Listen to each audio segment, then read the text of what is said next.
Winning now, voices the reason. Let's take a listen to this and Amarim's tactical changes. Saying that people should admire what Amarim has done. I admire it to a certain extent, but like I said, he was playing Russian roulette with his job. I don't think he's changed drastically. He's just tweaked, and that's what a lot of fans are asking for. Just tweak what you've got. Maybe don't be so much on your front foot. Maybe be a bit more conservative at times when we haven't got the ball. You can't press for 90 minutes. Unless you're an absolute beast of a team. PSG do it. This manager couldn't do that with his squad. And that's just sometimes how the cookie crumbles. But he may say in the long term and go, you know what, we might look back in 6 months and say Man United finish in the Champions League or something like that happens, right? He'll probably sit there confidently and go, well, if I did change, I probably would have been out of a job because I'd have been doing things that are alien to me. Rio, they're saying there's been some slight tweaks. I know you've seen it. I've seen it. A lot of people talking about moving to a back four, massive changes in how Amarim's playing. Is that what you put the 3 wins on a road down to, Mr. Goldbridge? No, I think it's a simpleton approach. I'm sorry. I just think it's probably people who, were very much thinking he was going to get the sack, who are now trying to justify why he's not going to get the sack and how they can jump back on the bandwagon instead of saying, you know what, he's done really, really well. I didn't think this was going to happen. It's really good what he's doing. He's winning games. I think that there has been no tactical tweak at all. I think the Liverpool game stands alone as an island. We hit an incredible amount of long balls. The stats show that, per play, we were like 50% down on passes. So every time you have possession, you might average 5 passes per possession play.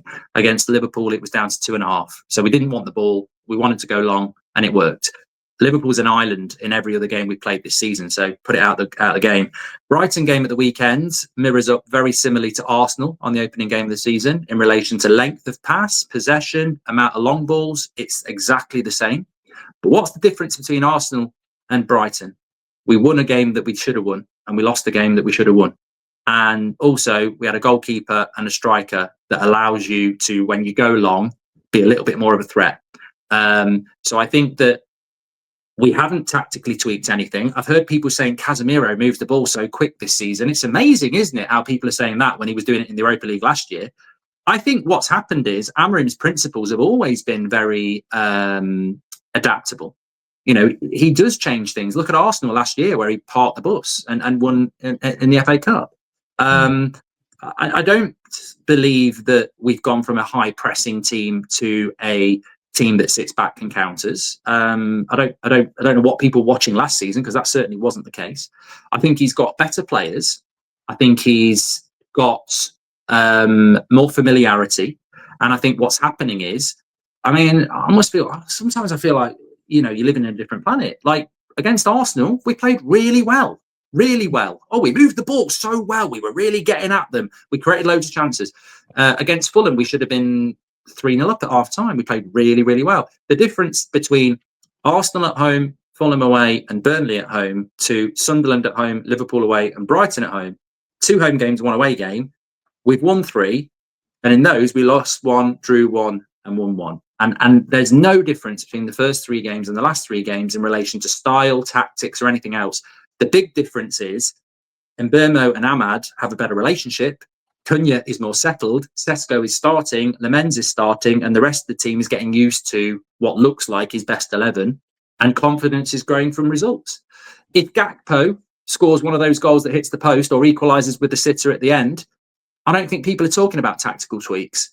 I think that there's very little changing other than we're getting more familiar with each other. And I'm very excited about it. But to try and cling on to there's some sort of tactical shift or anything like that, the stats don't show it out. And interestingly, we've been quite counter-attacking, direct, whatever you want to call it, all season. The only games that we've had more than 50% possession, considering a team of United status, you would be looking for a 60% possession if you're a possession, high-pressing team. We've been below 50% in most games this season. I think Burnley at home, we were over 50%. I think, funnily enough, Arsenal at home, we might have been over 50% because they scored quite early. But Sunderland at home, below 50%. Brighton certainly below 50%. So we've been playing this way all season. And I think we're playing this way purposely. You know, Cunha and Mbeumo are used to teams that don't have a lot of possession, coming in from Wolves and Brentford. Sesko allows you to go more direct, and I think it's been the plan from the summer. I don't think you can change system in the October international break, and we haven't.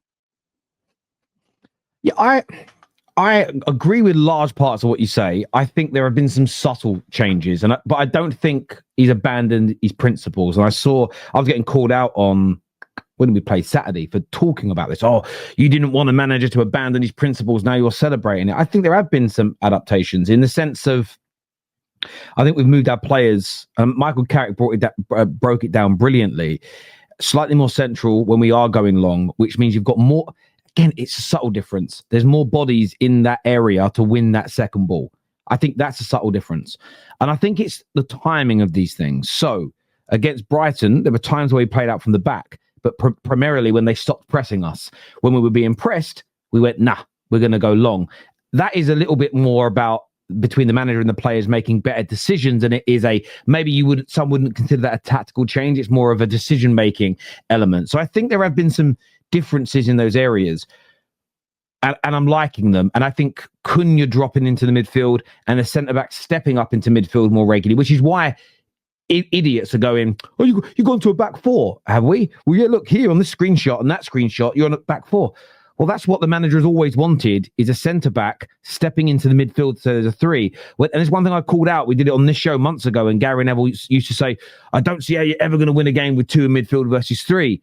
Well, you're ignoring what Amarim's been asking for, and that's a centre-back to step up into the central area or one of the 10s to drop in. And that is what we've been doing much better in the last 3 games. So again, I agree with you. I wouldn't call it a tactical tweak. It's the players delivering the system on a better level. But the most important part, which the Amarim outers, they have to make it about tactics, because they made us losing at the beginning of the season all about Amarim.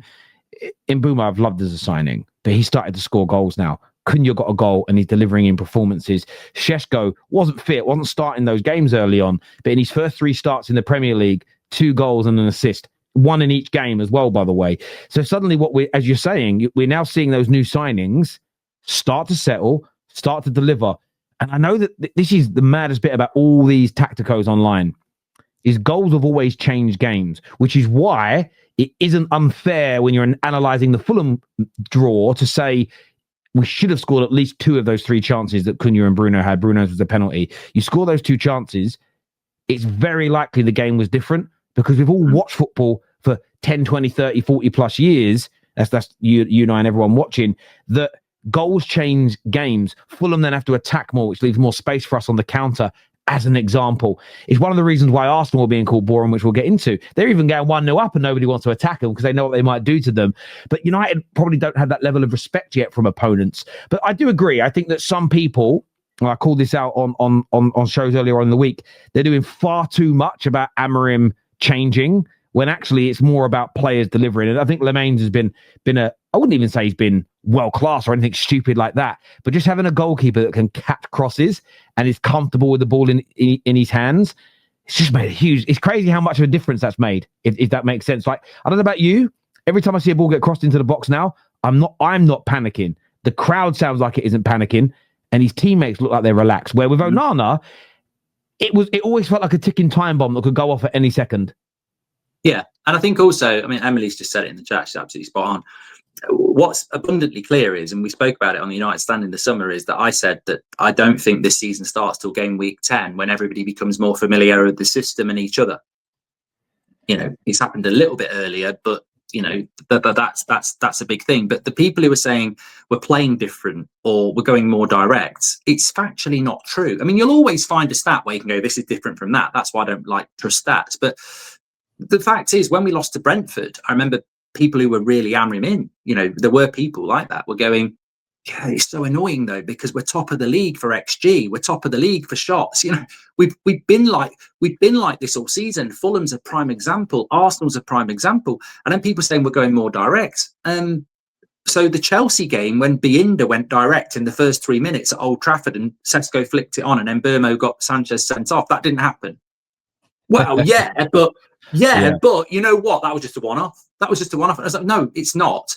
the big difference from the first 3 games is Sesko didn't start. In the last 3 games, he started 2 games. In the first 3 games, we didn't have Lemens. In the last 3 games, Lemens has started. We were still doing it. We were trying to be direct. Binder was going more direct, but Lemens is a better goalkeeper. Like, you look at Binder against Fulham, they didn't score a corner, but they nearly did multiple times. We don't look like we're conceding them anymore. So I just think, for me, it's not about tactical tweaks. It's about signings. It's about the plan that was set in place in the summer. I think a lot of this stuff is just coming to fruition through repetition, familiarity, and signings. And that's not just the new signings. There are established players that are becoming better. Ahmad with Mbermo couldn't work if you didn't have Mbermo, but it's making Ahmad better at right wing back. No, I agree. And Mason Mount has been so much better in this system this year, as an example. Maguire has looked better. I always think he looks better in a 3. De Ligt, by the way, I just want to say while I'm here with you, I saw a tweet. I was going to feature it, but we cut a little bit of content out for today. But it was a tweet. I don't know who it was from. It might have been from the European lad, who's obviously, I think he's Dutch, who said De Ligt's been the best centre-back in the Premier League this year. He's been one of them. And he absolutely has. I don't really care for the debate with the audience right now, because I know straight away Arsenal fans are like, no, Saliba, Gabriel, I get you. But De Ligt's been up there and he hasn't really had any kind of praise at all. So look, for me, it's a case of long may it continue. Hope the players keep scoring. I would love, because of a clip that's circulating of Sean Dyche, to go and beat Nottingham Forest away this weekend. I'd love it if we beat them. I would, but the next few games are important, because I'm looking at our fixtures: away to Forest and away to Tottenham, hard; home to Everton, hard; away to Palace, hard. But then we have 2 games at the beginning of December, which you look at and chimes change. But we play West Ham and Wolves back to back, and you look at it and go, if we could come through the next 4 games with a couple of wins, a draw, maybe 1 loss, and then win those 2 games back to back, we might have given ourselves a really nice base to push for a European spot this year to continue the improvement. And yeah, I hope it's true. Emily, thank you for that super chat. I want to thank Jiminy as well, by the way, for gifting 5 memberships to the audience today. So make sure if you've just got one of those, I can read the names here: Andrew, Brian, TK, Rory, and 2 different Brians, actually. 2 separate Brians getting the gifted memberships there. Make sure you thank Jiminy for that. Another clip here. It's about Arsenal. What's your take on this, Mark?